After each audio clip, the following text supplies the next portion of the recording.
বিএনপির ভারপ্রাপ্ত চেয়ারপারসন জনাব তারেক রহমান এই সরকারের বিষয়ে কিছু কথা বললেন, কিছু নেতিবাচক কথা বললেন। এই প্রথমবার, আমি এর আগে এভাবে এতটা স্পষ্ট করে কখনো দেখিনি। উনি কি বলেছেন? আজকে উনি ঢাকা বার আইনজীবী সমিতি মিলনায়তনে রাষ্ট্র কাঠামো মেরামতের 31 দফা রূপরেখা শীর্ষক একটা প্রশিক্ষণ কর্মশালা হচ্ছিল।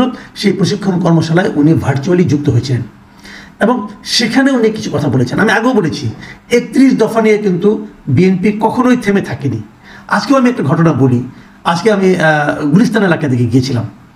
তো আমি যখন যাই সেখানে সিটি কর্পোরেশন, দক্ষিণ সিটি কর্পোরেশন পার হয়ে সামনে দিয়ে হেঁটে হেঁটে যখন যাচ্ছিলাম আমি দেখলাম রাস্তার উপর উসমানী উদ্যানের এক পাশে বিশাল একটা বিলবোর্ড, বিশাল, এবং সেই বিলবোর্ডটা হলো বিএনপির 31 দফা নিয়ে।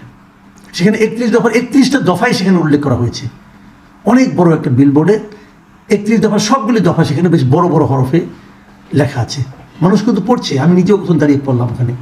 তার মানে কি 31 দফাকে বিএনপি সবসময় সিরিয়াসলি দেখছে, এবং এটা আমি আগেও বহুবার বলেছি।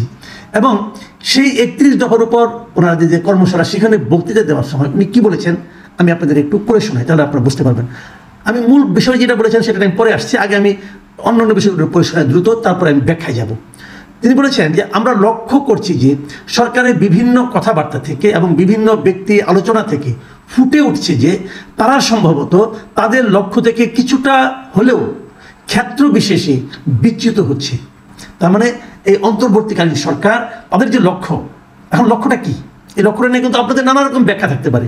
কেউ বলতে পারেন লক্ষ্যটা সংস্কার, কেউ বলতে পারেন যতদিন থাকা যায় ক্ষমতায় সেটাই থাকার লক্ষ্য, কেউ বলতে পারেন একটা নির্বাচন, কেউ বলতে পারেন একটা গণতন্ত্রায়ন, এমন একটা পদ্ধতি তৈরি করা যে পদ্ধতির মাধ্যমে দেশে একটা স্থায়ীভাবে গণতন্ত্র তৈরি।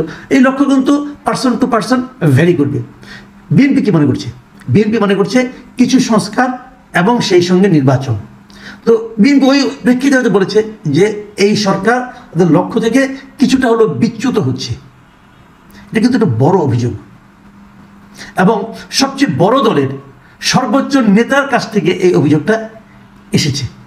আপনারা তো বলবেন যে উনি তো সর্বোচ্চ নেতা না, উনি তো ভারপ্রাপ্ত চেয়ারম্যান তো একজন আছেন, চেয়ারপারসন। হ্যাঁ আছেন, চেয়ারপারসন কিন্তু ওনার কাছেই আছেন। কাজেই উনি যে কথাগুলি বলেছেন এগুলি হয়তো চেয়ারপারসনের সঙ্গে আলোচনা করেই বলেছেন, একই বাসায় থাকেন যেহেতু, এখন তো দূরে নেই। কাজেই আমার ধারণা এটা বিএনপির সর্বোচ্চ নেতৃত্বের কাছ থেকে এই অভিযোগটা এসেছে অন্তর্বর্তীকালীন সরকারের প্রতি। অন্তর্বর্তীকালীন সরকার এটাকে গুরুত্ব দেবে নাকি দেবে না? আমি মনে করি দেওয়া উচিত, কারণ অন্তর্বর্তীকালীন সরকার কিন্তু আলাদা কোনো অস্তিত্ব না, এটা সারা দেশের মানুষের সরকার। এখন সারা দেশের মানুষের মধ্যে এখানে অনেকগুলি রাজনৈতিক দল আছে, এবং অনেকগুলি রাজনৈতিক দলের মধ্যে সবচেয়ে বড় স্টেক হোল্ডার এই মুহূর্তে হলো বিএনপি। কাজেই গুরুত্ব দিতে হবে ভাই। উনি আরও অনেক কথা বলেছেন, যেমন ধরুন উনি বলেছেন বিভিন্ন ব্যক্তির বিবৃতিতে বিভিন্ন রকমের বিভ্রান্তি তৈরি হচ্ছে, মানুষ বিভিন্নভাবে কনফিউজড হচ্ছে। খুব স্বাভাবিকভাবে রাজনীতিতে যখন কনফিউজ থাকবে অস্থিরতা তখন দেখা দেবে। এই অস্থিরতার কারণে প্রতিটি দেশের প্রত্যেকটি মানুষ সমস্যার সম্মুখীন হবে। মানে বিভিন্ন ধরনের কথা হচ্ছে, কিন্তু সরকারের মধ্যেই এক একজন এক এক রকম কথা বলছে। তেমনও কিন্তু আমরা দেখেছি, একদল বলছে আওয়ামী লীগকে নিষিদ্ধ করতেই হবে, আরেকজন বলছে আওয়ামী লীগকে নিষিদ্ধ করা যাবে না, আরেকজনকে বলছে তার জীবনের লক্ষ্যই হচ্ছে যে আওয়ামী লীগকে নিষিদ্ধ করা। তো এরকম নানা কথা কিন্তু হচ্ছে, আরও অনেক ক্ষেত্রে হচ্ছে। সংবিধান নিয়ে হচ্ছে, রাষ্ট্রের ব্যবস্থা কী হবে সেটা নিয়ে হচ্ছে, অনেক কিছু হচ্ছে। আবার উনি আরেকটা কথা বলেছেন, যখনই রাজনৈতিক অস্থিরতা থাকবে, রাজনৈতিক স্ট্যাবিলিটি যদি আমরা নিশ্চিত করতে না পারি, তাহলে আমরা যে যতই সংস্কারের ঘোষণা করি না কেন কোনোটাই সফল হবে না।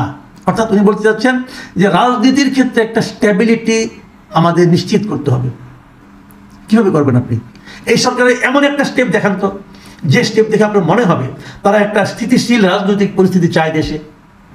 আমি তো মনে করি তাদের অনেক উপদেষ্টারা রীতিমতো রাজনৈতিক অঙ্গনে হিংসা ছড়াচ্ছে, আমি তো এমন দেখছি। নিজেরা একটা রাজনৈতিক দল করতে চায়, এবং সেই দলটা করাও তো ঠিক মতো করতে পারছে না।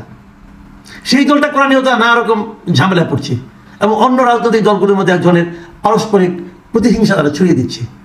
দেখি ঠিক হচ্ছে? এই বিষয়গুলো কিন্তু আসছে। একটা জায়গায় আমি বলি, এই জায়গাটা বলে আমি মূল পয়েন্টে যাব। উনি আরেকটা জায়গায় বলেছেন যে আমরা সংসদকে কার্যকর করতে যত দেরি করব, এই অস্থিরতা তর্ক বিতর্ক সংসদের বাইরে ছড়াতে থাকবে।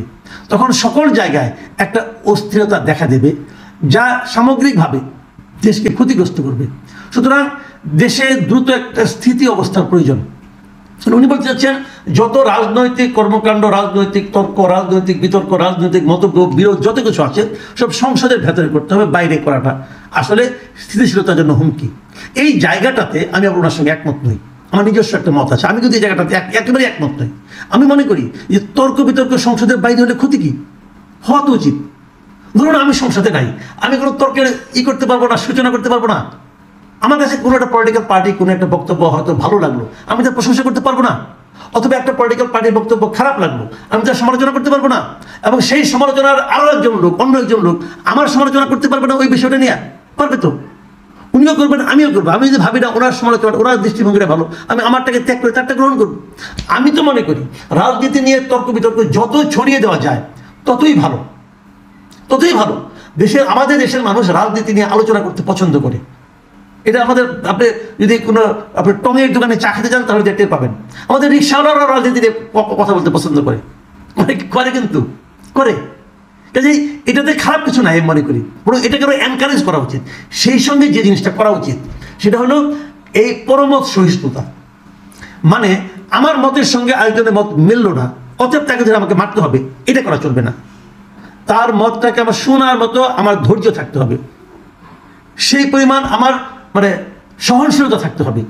যদি তারটাকে ভালো হয়, তারটা মানার মতো, তারটা মেনে নেওয়ার মতো আমার মধ্যে উদারতা থাকতে হবে। এই জিনিসটা তৈরি করতে হবে। আমি মনে করি আমাদের পলিটিক্যাল লিডারদের এই জিনিসটা ক্রিয়েট করতে হবে যে আমি যা বলেছি ওইটাই চরম সত্য, তা নয়, এর বাইরেও সত্য থাকতে পারে। সেই সত্যের বক্তব্য একজন মাত্র মানুষ উচ্চারণ করতে পারে, কিন্তু যদি সেটা লজিক্যাল হয় সেটাই আমরা গ্রহণ করব।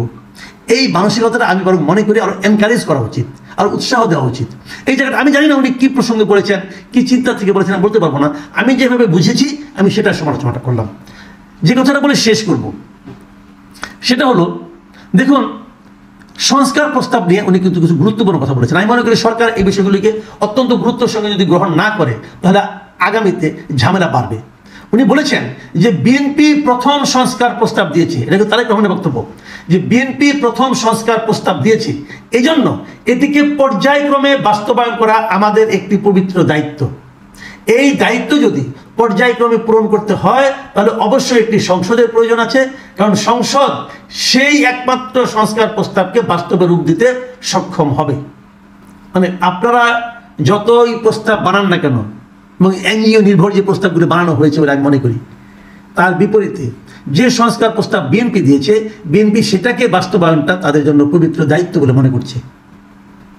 এবং আরেকটা কথা উনি কিন্তু গুরুত্বপূর্ণ বলেছেন এই প্রসঙ্গে, সেটা হলো বিএনপির রাষ্ট্র ক্ষমতায় অভিজ্ঞতা আছে, এটা উল্লেখ করেছেন। উল্লেখ করে বলেছেন যে অভিজ্ঞতার আলোকে সকলে মিলে সিদ্ধান্ত নিয়েছেন, যদি এখন কতগুলো সিদ্ধান্ত গ্রহণ না করি এদেশকে ধ্বংস করা থেকে রক্ষা করা সম্ভব নয়। মানে পুনর বক্তব্য হলো বিএনপি যে প্রস্তাবগুলি দিয়েছেন সেই প্রস্তাবগুলি বিএনপি দিয়েছে রাষ্ট্র ক্ষমতায় থাকার অভিজ্ঞতা থেকে। অর্থ কি? অর্থ হচ্ছে যে এই সংস্কার কমিশনগুলি যে প্রস্তাবগুলি দিয়েছে তাদের রাষ্ট্র ক্ষমতায় থাকার কোনো অভিজ্ঞতা নাই। তারা জানে না এই সংস্কার কোনটা রাষ্ট্রের জন্য প্রয়োজন। হিসাব কিন্তু সিম্পল ভাই। তারপরে বলেছেন যে বিভিন্ন ব্যক্তি সংস্কার প্রস্তাব করছেন, যেটি খুব ভালো বলে আমি মনে করি, কিন্তু যে সময় কেউ সাহস করেনি ঠিক সেই সময় বিএনপি এবং যুগপৎ আন্দোলনের দলগুলো মিলে 31 দফা উপস্থাপন করেছে। আমি একটু হাসলাম এই কারণে যে আপনাদের প্রশংসা করেছে, আপনারা ভালো প্রস্তাব করছেন, কিন্তু পাশাপাশি উনি এটাও বলেছেন আপনারা প্রস্তাব করছেন কখন?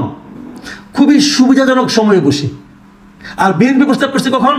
যখন নাকি কেউ এই ধরনের প্রস্তাব করার সাহস করেনি, একটা প্রতিকূল অবস্থায় বসে ওনারা এই প্রস্তাব করেছেন। সংস্কার কমিটিতে যারা ছিলেন বিভিন্ন সংস্কার কমিশনে তারা সবাই কিন্তু সরকারের কাছ থেকে বেতন ভাতা পেয়েছেন, প্রত্যেকটা সদস্য জয়েন্ট সেক্রেটারির বেতন ভাতা সুযোগ সুবিধা পেয়েছেন। তার মানে ওনারা বেতনভুক্ত ব্যক্তি হয়ে সংস্কার প্রস্তাব করেছেন। আর বিএনপিটা প্রতিকূল অবস্থায় বিনা বেতনে নিজেদের হৃদয়ের তাগিদে নিজেদের অভিজ্ঞতার আলোকে তারা এই সংস্কার প্রস্তাবগুলো করেছে বলে তারেক রহমান বলছেন। উনি কোনটা গ্রহণ করবেন অথবা জাতি কোনটা গ্রহণ করবেন? আমি আগেও বলেছিলাম যে সংস্কার প্রস্তাব যেভাবে করা হচ্ছে কোনো কিছু চাপিয়ে দিলে হবে না। সরকারের উচিত ছিল রাজনৈতিক দলগুলোর সঙ্গে আলোচনা করে সংস্কার প্রস্তাব প্রণয়ন করা।